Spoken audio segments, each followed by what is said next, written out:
حکومت اور Peoples party کے درمیان اختلافات ختم نہ ہو سکے، حکومت قومی اسمبلی میں دوسری بار بھی کورم پورا کرنے میں ناکام، پی پی ارکان لابی میں بیٹھے رہے، ڈپٹی اسپیکر نے اجلاس کل تک ملتوی کر دیا۔ پاکستان کی امریکہ ایران کشیدگی کم کرنے کے لیے سفارتی کوششیں تیز، field marshal Asim Munir Tehran میں موجود، وفاقی وزیر داخلہ محسن نقوی بھی ہمراہ ہیں۔ فیلڈ مارشل کی ایرانی وزیر داخلہ اسکندر مومنی سے ملاقات، ISPR کے مطابق فیلڈ مارشل کا دورہ خطے اور عالمی امن و استحکام کی پاکستانی کوششوں کا حصہ ہے۔ دورے کا مقصد مشرق وسطی تنازع کے پرامن اور جامع حل کی کوششوں کو آگے بڑھانا ہے۔ فیلڈ مارشل تنازع کے پرامن، پائیدار اور جامع حل پر زور دیں گے۔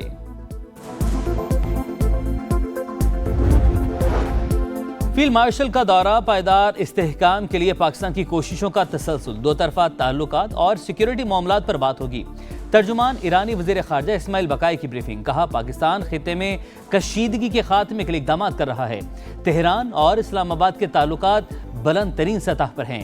ایران امریکی پابندیوں کا مقابلہ کرنے کے لیے اتحادیوں کی مدد لے گا۔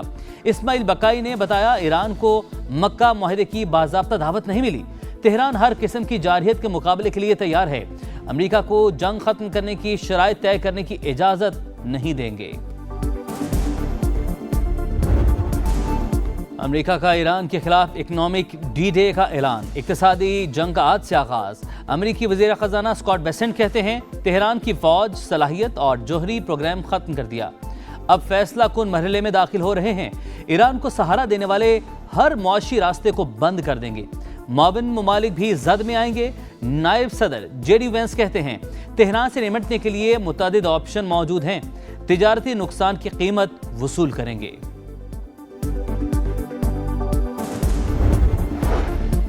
ایران کا امریکہ کی اقتصادی جنگ سے نمٹنے کے لیے منصوبہ تیار، پاسداران انقلاب کے ترجمان بریگیڈیئر جنرل حسین محبی کا بیان، کہا صدر ٹرمپ کا معاشی حملے کا اعلان فوجی محاذ پر ناکامی کا اعتراف ہے۔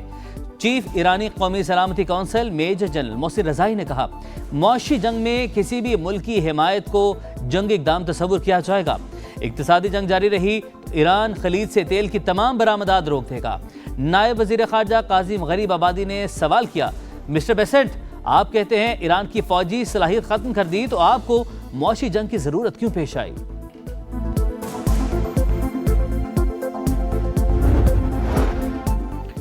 بلوچستان میں دہشت گردوں کا بزدلانہ وار، پشین میں سرانان کے قریب اینٹوں کے بھٹے پر حملہ، پولیس کے مطابق فائرنگ سے پنجاب سے تعلق رکھنے والے 4 مزدور جاں بحق، 1 زخمی ہو گیا، حملہ آور فرار، لاشوں اور زخمی کو کوئٹہ منتقل کر دیا گیا۔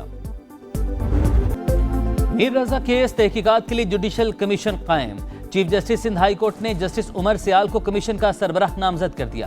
سندھ حکومت نے کمیشن کے TORs بھی طے کر دیے۔ میر رضا کے اہل خانہ نے جوڈیشل کمیشن کا قیام سندھ ہائی کورٹ میں چیلنج کر دیا۔ درخواست دائر، تحقیقات کے لیے JIT بنانے کا مطالبہ، درخواست میں سندھ حکومت کے مختلف اداروں سمیت 19 افراد کو فریق بنایا گیا۔ عدالت کے فریقین کو 31 اگست کے لیے نوٹس، آئندہ سماعت تک جواب طلب۔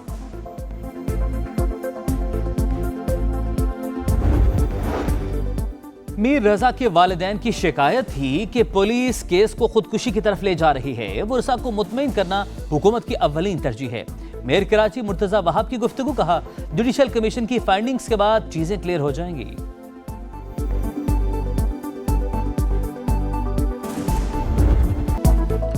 راولپنڈی میں شادی شدہ خاتون کے کیس میں اہم پیش رفت، گرفتار گھریلو ملازم ذیشان کا ہنا جاوید کو قتل کیے جانے کا انکشاف۔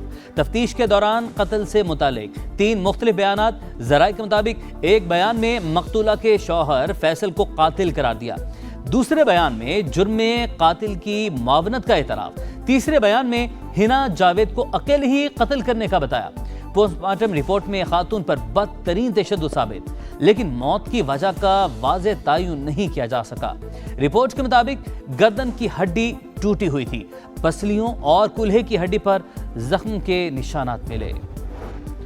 آزاد کشمیر قانون ساز اسمبلی کا پہلا اجلاس، 40 نومنتخب ارکان نے حلف اٹھا لیا۔ اسپیکر چودھری لطیف اکبر نے ارکان سے حلف لیا، بھارت میں تعینات امریکی سفیر کے متنازع بیان کے خلاف قرارداد متفقہ طور پر منظور۔ کہا گیا امریکی سفیر کا جموں کشمیر کو بھارت کا حصہ قرار دینا قابل افسوس اور حقائق کے منافی ہے۔ اسپیکر نے رولنگ دی کہ قرارداد امریکی سفارت خانے کو ارسال کی جائے۔ اجلاس سے قبل 8 مخصوص نشستوں پر ووٹنگ، 6 نشستوں پر نون لیگ کامیاب، 2 سیٹیں پیپلز پارٹی کے حصے میں آئیں۔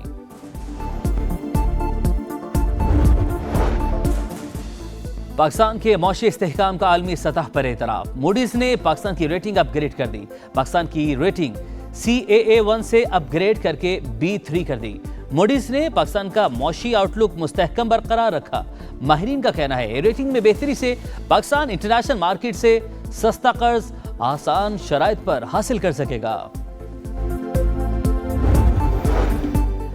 وزیراعظم کی موڈیز کی جانب سے ریٹنگ بہتر ہونے پر قوم کو مبارکباد۔ فیلڈ مارشل اور حکومتی معاشی ٹیم کی کاوشوں کی پذیرائی۔ کہا سید عاصم منیر اور متعلقہ وزراء اس امر کے لیے لائق تحسین ہیں۔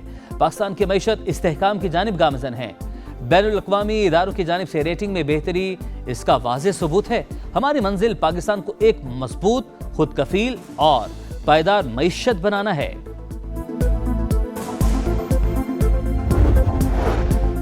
اسحاق ڈار کے لندن میں بین الاقوامی میریٹائم آرگنائزیشن کے سیکرٹری جنرل سے ملاقات۔ صومالی قزاقوں سے 10 پاکستانی ملاحوں کی محفوظ رہائی کے لیے حمایت کو سراہا۔ پاکستانیوں کی جلد واپسی کے لیے فوری اقدامات پر زور۔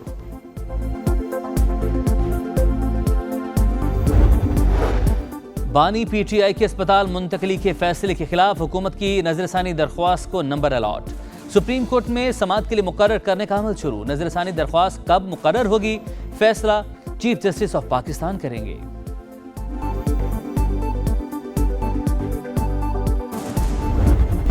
بانی PTI کی اسپتال منتقلی سے متعلق سپریم کورٹ کے فیصلے پر مینون عمل کیا جائے۔ چیئرمین PTI بیرسٹر گوہر کا مطالبہ۔ کہا عدالتی فیصلہ واضح، کوئی ابہام نہیں۔ کیا آج سے پہلے کوئی قیدی کسی دوسرے اسپتال میں نہیں رہا؟ ہم نے رجسٹرار سپریم کورٹ سے استدعا کی کہ توہین عدالت کیس کل یا پرسوں لگائیں، 18 اگست کے حکم پر عمل درآمد کروایا جائے۔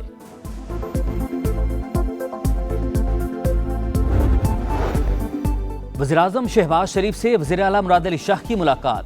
سندھ کے امور اور جاری ترقیاتی منصوبوں پر گفتگو۔ باہمی دلچسپی کے امور اور سیاسی معاملات پر بھی تبادلہ خیال۔ دونوں رہنماؤں کا سیاسی رواداری اور مشاورت برقرار رکھنے پر اتفاق۔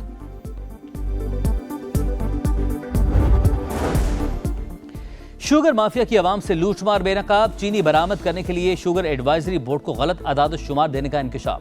مسابقتی کمیشن آف پاکستان کی دستاویز کے مطابق چینی برآمد کی اجازت کے لیے گنے کی پیداوار اور چینی کے اضافی ذخائر کے غلط اعداد و شمار دیے گئے۔ جان بوجھ کر تاخیر کر کے مارکیٹ میں قلت پیدا کی گئی۔ من مانی قیمتیں بٹوری گئیں۔ حکومت سے لی گئی سبسڈی الگ تھی۔